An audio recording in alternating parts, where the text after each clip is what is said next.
Episode की शुरुआत में हम लोट्टे को देखते हैं जो जोहान से मिलने के लिए अस्पताल आई होती है, लेकिन उसे पता लगता है कि जोहान कब से रिलीज हो चुका है। वहां पे वो एक और लड़की से मिलती है और ये लड़की कोई और नहीं वही लाइब्रेरियन होती है जिसके सामने जोहान बेहोश हो गया था। ये उससे बातचीत करती है और उसे पता लगता है कि जब जोहान एक पिक्चर बुक देख रहा था, उसके पेजेस को वो पलट रहा था, तब अचानक से वो चिल्लाने लगा और वो बेहोश हो गया। इसके बाद हम शुगर्ट के घर का सीन देखते हैं जहाँ पे कार्ल बोलता है जोहान तुम्हें थोड़ा आराम कर लेना चाहिए, तुम्हारे ब्रेन के अंदर कोई भी गड़बड़ी नहीं है, तुम एकदम हेल्दी हो।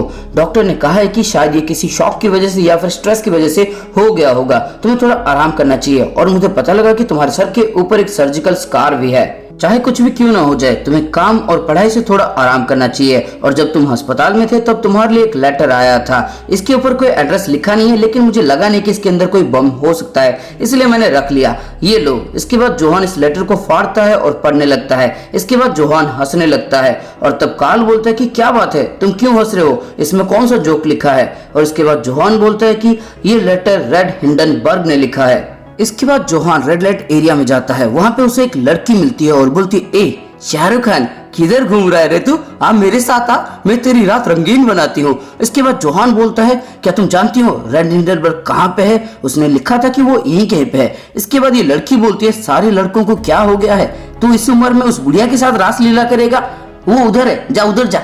इसके बाद जोहान आगे बढ़ जाता है और वो एक लड़की को देखता है जो बोलती है मुझे ड्रग्स दो, मुझे ड्रग्स दो, मुझे ड्रग्स दो। इसके बाद जोहान फिर से आगे बढ़ जाता है, एक और पागल औरत को देखता है जो भोंपू बजा रही होती है। इसके बाद जोहान फिर से आगे बढ़ जाता है और एक और लड़की को देखता है जो बहुत ज्यादा मायूस होती है और उसके हाथ में बैलून होता है। जोहान बोलता है क्या रेड हिंडनबर्ग ऊपर है, लेकिन ये औरत बिल्कुल भी जवाब नहीं देती। इसके बावजूद जोहान ऊपर जाता है, एक घर के अंदर वो नॉक करता है, अंदर से आवाज आती है खुला है अंदर आ जा। इसके बाद जोहान अंदर जाता है और हम फेक मार्गो लैंगर को देखते हैं। मार्गो लैंगर बोलती है आओ और अंदर बैठो, और ये सीट के ऊपर जाके बैठ जाता है। इसके बाद लैंगर बोलती है तुम्हारा फेस कितना ज्यादा खूबसूरत है, मैंने तुम्हें न्यूज में देखा था।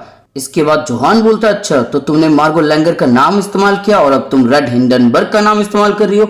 और तब मार्गो बोलती है कि इससे पहले मेरा नाम ब्लू सोफी था, नाम इंपॉर्टेंट नहीं है जोहान, लीव इट, मेरा बॉयफ्रेंड मुझे इस नाम से पुकारता है ना हनी। और अंदर से आवाज आती है नॉक नॉक की, यानी कि अंदर कोई और बंदा भी है। आगे ये औरत बोलती है कुछ भी गड़बड़ करने के बारे में सोचना भी मत, मेरा बॉयफ्रेंड पीछे के दरवाजे पे है, उसके हाथ में बड़ा सा गन है और जब जरूरत होती है तब उसके पास हमेशा बड़ा ही होता है। और ये जोरों से हंसने लगती है, हंसते हंसते खांसने लगती है, इतना ज्यादा सिगरेट पिएगी तो खांसी तो होगी ही। और बोलती है तुमने आखिरकार मुझे ढूंढ ही लिया, तुमने शुगर्ट को फंसाने के लिए क्या कमाल का प्लान बनाया था, मैं सच में बहुत ज्यादा इंप्रेस हो गई। इससे पहले तुम फॉरेन को भी यहाँ पे लाए थे ना, लेकिन तुमने कभी सोचा ही नहीं होगा कि शुगर्ट का असली बेटा यहाँ पे आ जाएगा। मुझे फॉरेन के लिए बुरा लग रहा है, जब तुम्हारा काम खत्म हो गया तब तुमने उसे सुसाइड करने पे मजबूर कर दिया। इसके बाद ये सिगरेट बुझाती है और दूसरा सिगरेट निकाल के पीने लगती है। इसके बाद लैंगर बोलती है मुझे ये सब करने में 2 साल लग गए थे, जब असली मार्गो लैंगर की मौत हुई थी। ऐसा नहीं है कि मैं उसके साथ बहुत ज्यादा क्लोज थी, बस मैं उससे एक दिन ऐसे अचानक मिल गई थी। उसके बाद मैंने उससे बातचीत की, थोड़े मगरमच्छ के आंसू बहाए और उसके बाद वो पूरी एक ओपन बुक की तरह मेरे सामने खुल गई। मुझे उसके और शुगर्ट के बारे में सब कुछ पता लग गया, मुझे उसके बेटे के बारे में पता लग गया। और सबसे बड़ी बात तो यह है कि उसके बाद उसकी मौत होगी और मैंने उसके नाम का फायदा उठाया और शुगर्ट से पैसे वसूलने शुरू किए। पुलिस को ऐसा लगा जैसे किसी रैंडम बंदे ने मार्गो लैंगर को मार दिया है, उन्हें कभी पता ही नहीं लगा कि इसके पीछे कौन सा मास्टरमाइंड चल रहा है, जैसे डिटेक्टिव रिचर्ड के साथ हुआ। उसके बारे में मुझे सच में बहुत बुरा लग रहा है, अगर वो इस मैटर में दखलंदाजी नहीं करता तो शायद आज वो जिंदा होता। और ये हंसने लगती है, इसका साफ मतलब ये है कि ये जो फेक मार्गो लैंगर है इसको जोहान के बारे में सब कुछ पता है। इसके बाद मार्गो बोलती है तो तुम अब तक कितने लोगों को मार चुके हो आंटी, तू जितने लोगों के साथ अब तक रात बिता चुकी है उससे ज्यादा लोगों को ये मार चुका है। इसके बाद मार्गो बोलती है चलो ये बेकार की बातें बंद करते हैं, अब असली मुद्दे पे आते हैं, जब तक तुम हार नहीं मानोगे तब तक तुम यहाँ से जा नहीं सकते, है ना हनी। और फिर से नॉक नॉक की आवाज आती है। इसके बाद मार्गो बोलती है तुम मुझे बताओ तुम मुझे कितना दोगे, लेकिन जोहान थोड़ी देर के लिए कुछ भी नहीं बोलता, ये एक और सिगरेट जलाने लगती है। इसके बाद मार्गो बोलती है क्या तुम मेरी बातें सुन भी रहे हो, और जोहान बोलता है तुम्हें क्या लगता है असली डर क्या होता है, मैं दुनिया की सबसे अंधेरी जगह पे भी जाके आ चुका हूँ। इसके बाद मार्गो बोलती है इससे कोई फायदा नहीं है, तुम ऐसे मेरी बातों को नहीं बदल सकते। इसके बाद जोहान बोलता है उससे बढ़कर सबसे डार्क प्लेस को मैं जाके आ चुका हूँ, मैंने सबसे अंधेरी जगह देखी है। इसके बाद ये उठ के जाने लगता है और मार्गो बोलती है कि ये तुम क्या करने की कोशिश कर रहे हो, तुम्हें लगता है तुम इतनी आसानी से यहाँ से जा पाओगे। इसके बाद जोहान बोलता है मैं रुक चुका हूँ, शुवर्ट के ऊपर अब मेरा कोई इंटरेस्ट नहीं है। इसके बाद मार्गो बंदूक तान देती है और बोलती है मुझसे पंगा मत लो। जोहान बोलता है ये सब बेकार है, जो इंसान दुनिया में एग्जिस्ट ही नहीं करता तुम उसे कैसे मार सकती हो। इसके बाद ये औरत बोलती है कि बस करो हनी बाहर आओ, लेकिन जोहान तभी दरवाजा खोल के बाहर जाने लगता है। इसका जो हनी होता है वो बंदूक लेके आ जाता है, लेकिन इसी के सर के ऊपर बंदूक तान देता है और हम देखते हैं इसका हनी बॉय रोबोटो होता है और ये बोलती कि हनी ये तुम क्या कर रहे हो, रोबोटो क्या कर रहे हो, आंटी अब रोबोटो तेरी खोपड़ी खोलेगा। इसके बाद हम जोहान को देखते हैं जो एकदम चुपचाप होकर यहाँ से निकल जाता है जैसे कि कुछ हुआ ही नहीं। जाते वक्त वो मिलता है उस बैलून वाली लड़की से और बोलता है कि हेलो क्या मैं एक बैलून ले सकता हूँ, और ये लड़की उसको एक बैलून दे देती है। ये बैलून लेके आगे बढ़ता है और उस ड्रग वाली लड़की के पास जाके उसको पैसे देता है और बोलता है जाओ अपना ड्रग्स खरीद लो। इसके बाद जोहान एक मॉन्स्टर की तरह आगे बढ़ जाता है। इसके बाद सीन शिफ्ट होता है, हम एक छोटे से अस्पताल को देखते हैं जहां पे बहुत ज्यादा भीड़ जमी होती है। सारे पेशेंट चिल्ला रहे होते हैं कि पहले मेरा चेकअप कर लो, ये कर लो, वो कर लो, वगैरह वगैरह। और तभी एक लड़का बोलता है, मतलब एक अंकल बोलते हैं कि चाहे कितना भी क्यों ना चिल्ला लो लेकिन कुछ नहीं होने वाला, यहाँ पे सिर्फ एक ही डॉक्टर है। और हम देखते हैं यहाँ पे डॉक्टर टेनमा भी होते हैं अपने स्नाइपर के साथ। ये बंदा बोलता है कि तुम्हारे हाथों में ये छड़ी जैसी क्या चीज है, और टेनमा बोलते हैं कि नहीं कुछ नहीं बस ऐसे ही। इसके बाद टेनमा बोलता है कि यहाँ का डॉक्टर सच में इतना अच्छा है, और तब अंकल बोलते हैं हाँ ये डॉक्टर अगर हमारे साथ नहीं होते तो हम सारे वियतनामीज लोग मर जाते, लेकिन तुम तो वियतनामीज नहीं लगते। और टेनमा बोलता है नहीं मैं वहां का नहीं हूँ, और खड़ा होकर आगे बढ़ने लगता है। ये अंकल बोलते हैं कि रुको अपनी बारी का इंतजार करो, तुमसे पहले पेशेंट्स इंतजार कर रहे हैं। लेकिन टेनमा बोलता है कि मैं पेशेंट नहीं हूँ और आगे बढ़ने लगता है। आगे दो और बंदे इसे रोकने की कोशिश करते हैं लेकिन टेनमा नहीं सुनता, सीधा दरवाजा खोलता है और बोलता है डॉक्टर मुझे आपसे कुछ बातें करनी है। और यहाँ की जो डॉक्टर होती है वो बोलती है कि क्या तुमने उन लोगों की बातें नहीं सुनी, चुपचाप लाइन में खड़े हो जाओ। लेकिन टेनमा नहीं सुनता और अंदर आ जाता है। वो देखता है कि ये डॉक्टर एक लड़की होती है और सोचने लगता है कि इसकी उम्र क्या होगी। इसके बाद ये डॉक्टर बोलती है क्या तुमने मेरी बात नहीं सुनी, यहाँ से निकल जाओ, मैं इसको टांके लगा रही हूँ, अगर कुछ भी गड़बड़ी होगी तो उसकी जिम्मेदार तुम होगे।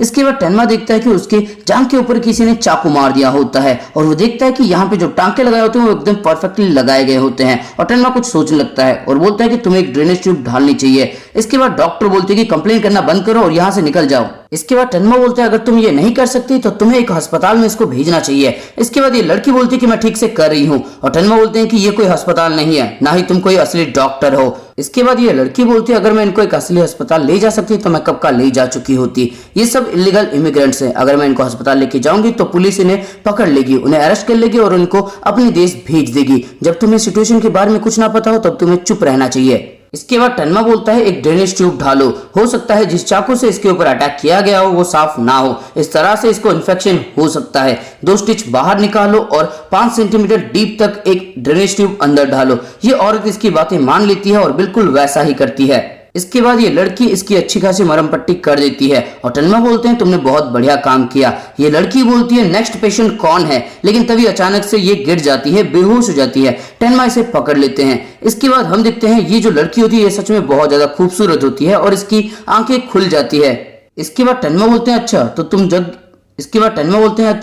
जग गई। मैंने तुम्हारे पेशेंट से सुना है कि तुम 2 दिन से लगातार काम कर रही थी। तुम्हारे जितने भी पेशेंट थे मैंने उन सबको चेक कर लिया है। तुम्हारे पास कोई लाइसेंस नहीं है लेकिन तुम सच में काफी अच्छी डॉक्टर हो। तुम्हारी उम्र क्या है? इसके बाद ये लड़की बोलती है 17। टेनमा हैरान हो जाते हैं और बोलते हैं मैं तो हैरान हो गया, तुम तो बहुत ज्यादा यंग हो, उसके बावजूद तुम काफी अच्छी डॉक्टर हो, एक असली डॉक्टर जितनी ही। इसके बाद ये लड़की बोलती है यहाँ पे जो डॉक्टर हुआ करते थे वो अचानक से गायब हो गए और उनके सारा सामान पीछे रह गया। इसके बाद टेनमा बोलते हैं इन सामान की वजह से तुम एक अच्छी डॉक्टर नहीं हो, तुमने कहाँ से ये पढ़ाई की? इसके बाद ये लड़की बोलती है कि मेरे पापा एक डॉक्टर हुआ करते थे, वो मेरी पढ़ाई के लिए ईस्ट जर्मनी आए थे और उन्होंने एक छोटा सा क्लिनिक भी यहाँ पे खोला था, लेकिन तभी जर्मनी डिवाइड हो गया। जितने भी एशियन लोग थे, इमिग्रेंट्स थे, उनको बचाने की कोशिश की मेरे पापा ने, कम नॉलेज होने के बावजूद, लेकिन कुछ नियो नाजी ने मेरे पापा को मार दिया। उन्हें मार दिया गया क्योंकि उनका स्किन कलर अलग था। मैं बहुत छोटी थी इसीलिए मुझे अनाथ आश्रम में भेज दिया गया। वहां पे मुझे जर्मनी के एक कपल ने अडॉप्ट कर लिया,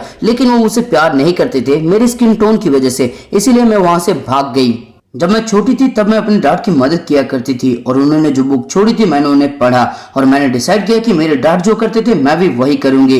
इसके बाद इस बच्चे का ट्रीटमेंट हो जाता है, टेनमा इसको भेज देते हैं। इसके बाद ये लड़की बोलती है बाकी पेशेंट को ले आओ और इसके बाद टेनमा बोलते हैं कि मैंने सारे पेशेंट को चेक कर लिया है, सब अब ठीक है, सब अपने घर जा चुके हैं। तुम्हें अपने घर जाना चाहिए और पढ़ाई करनी चाहिए। जो लोग पढ़ाई करते हैं देश उसको एक मौका देता है।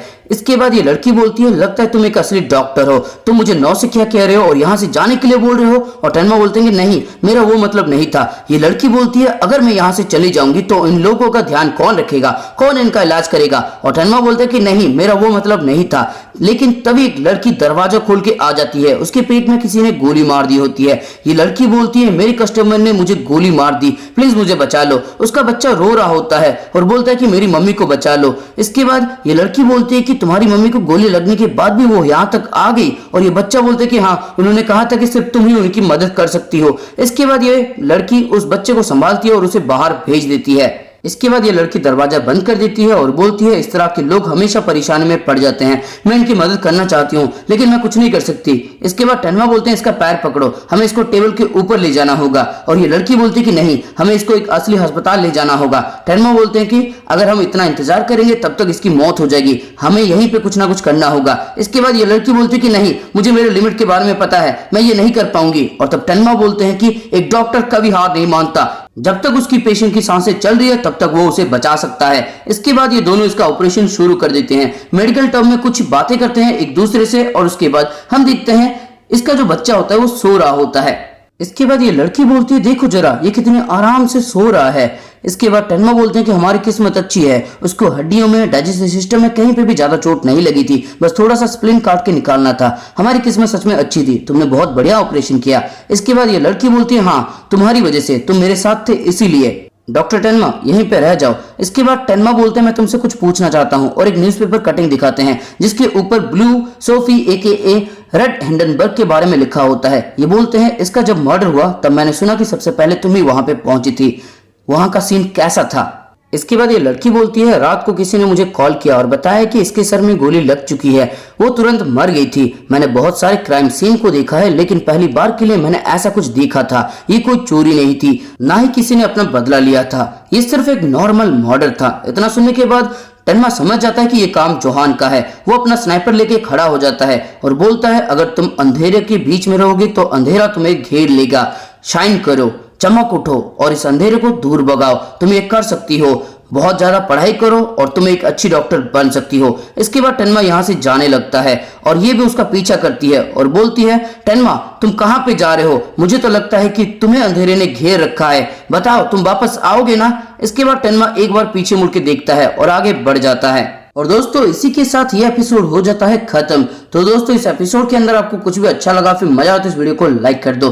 कमेंट करके बताओ क्या वॉइस क्वालिटी अब थोड़ी अच्छी लग रही है, अगर नहीं लग रही हो तो भी कमेंट करके बता देना। और अगर इसके आगे के एपिसोड तुम जल्द से जल्द देखना चाहते हो तो इस वीडियो को अपने दोस्तों के साथ या फिर किसी एनिमे लवर के साथ शेयर कर देना। और अगर चैनल पर नए हो तो फिर चैनल को सब्सक्राइब करो और उसके बाद घंटा या फिर घंटी जो भी तुम्हें दिखेगा उसको एकदम जोरों से बजा देना, एकदम टन करके आवाज आ जानी चाहिए।